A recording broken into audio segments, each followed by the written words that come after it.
Hello বন্ধুরা, doctor আশা তার ভালোবাসার ছাদ বাগানে আপনাদেরকে নিয়ে এসছে। সেটা হচ্ছে আজকে দেখাবো আপনাদের এই যে বর্ষার আগে আমরা বাগানবিলাস গাছের কি পরিচর্যা করতে পারি।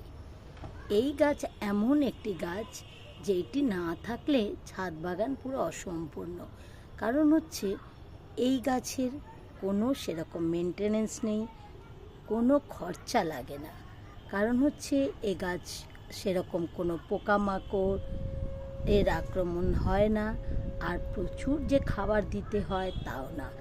কিন্তু এর একটাই প্রবলেম হচ্ছে, সেটা হচ্ছে একটা ক্লোরোসিস, মানে পাতাটা সাদা হয়ে যায় যদি অধিক জল হয়। এই গাছ জল একদম পছন্দ করে না। জল বেশি হলেই বন্ধুরা এই যে দেখছেন গাছের পাতা কীরকম সাদা হয়ে গেছে, সেই প্রবলেম হয়ে যায়। সেই ক্ষেত্রে আমরা ম্যাগনেসিয়াম সালফেট, যেটা হচ্ছে এসপাম সল্ট, এটা আপনারা ওষুধের দোকানেও পেয়ে যাবেন, মালির কাছে তো পাবেন, যে কোনো নার্সারিতে পাওয়া যায়।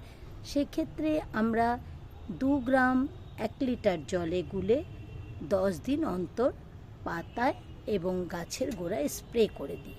এবার যেটা বলতে এসছি, এই যে বর্ষা আসছে, এই গাছের প্রধান শত্রু হচ্ছে জল। তার জন্য বর্ষার আগে আমরা গাছের দেখুন প্রত্যেকটা গাছের রিপোর্টিং আমার কমপ্লিট হয়ে গেছে। ভালো করে ড্রেনেজ সিস্টেমটা দেখে নিয়ে বালি মাটি ভার্মি দিয়ে আমি গাছের গোড়া রেডি করে দিয়েছি, যাতে কোনো প্রবলেম না হয়। ভালো লাগলে সাবস্ক্রাইব করবেন, কমেন্টস করবেন, লাইক করবেন, কেমন?